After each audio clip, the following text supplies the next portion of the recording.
Musharax Xildhibaan Yuusuf Ibrahim Afrax ayaa maanta barqadii si diiran loogu soo dhaweeyay magaalada Jowhar ee xarunta Dowlad Gobaledka Hirshabelle waxaana tuulada Kongo ee duleedka koonfureed ee magaalada Jowhar uga hortagay ururada haweenka dhalinyarada barbaarta gaashaaman iyo siyaasiyiin soo dhaweyn kadib ayaa musharax Yuusuf Kabaale waxa uu ku dhawaaqay inuu yahay musharax u taagan xildhibaannimada aqalka hoose ee dowladda federaalka Soomaaliya.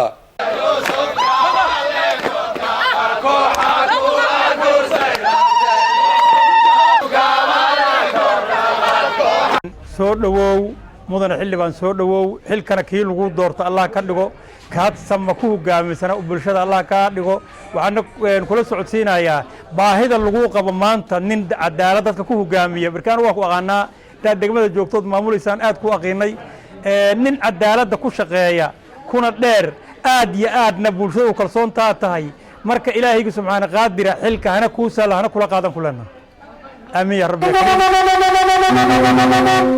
وحنا وسلامينا حلمان كانوا عصب وما أنت نوي مدن سوق يوسف كبالي يوسف عبدله أفرح ومضي هاي هرانا ودورني تلك قبل كدجان أنا دورتي إذا كيسة وأنا نين مدن وأنا سوقيني حلمان السوقي ومن حلمان هذي مد معهن وأنا محسية وأنا سلويني الله وسخر لنا.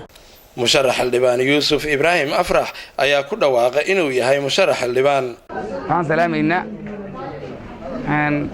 intii ka soo qayb gashay soo dhaweyntaanya dhammaan cid walba mas'uuliyadeeda iyo magaceeda ay ku timid meesha ayaan ku salaamayaa. Assalaamu alaykum wa rahmatullahi ta'ala wa barakaatuh. Alaykum asalaam wa rahmatullahi. Salaam bacdigeed waxa waaye meeshaan unku waxaan u nimid Hirshabelle waxaan u nimid aqalka hoose ee dowladda qaranka xilligeeda ayaa la gaaray intaas ayaan u nimid insha Allah haddii la yiraahdo waxaana ka mid nahay musharaxiinta aqalka hoose ee dowladda federaalka ee Soomaaliya.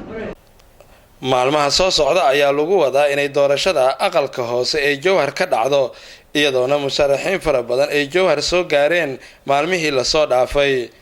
Ismail Abdulle Sabriye Universal TV Jowhar.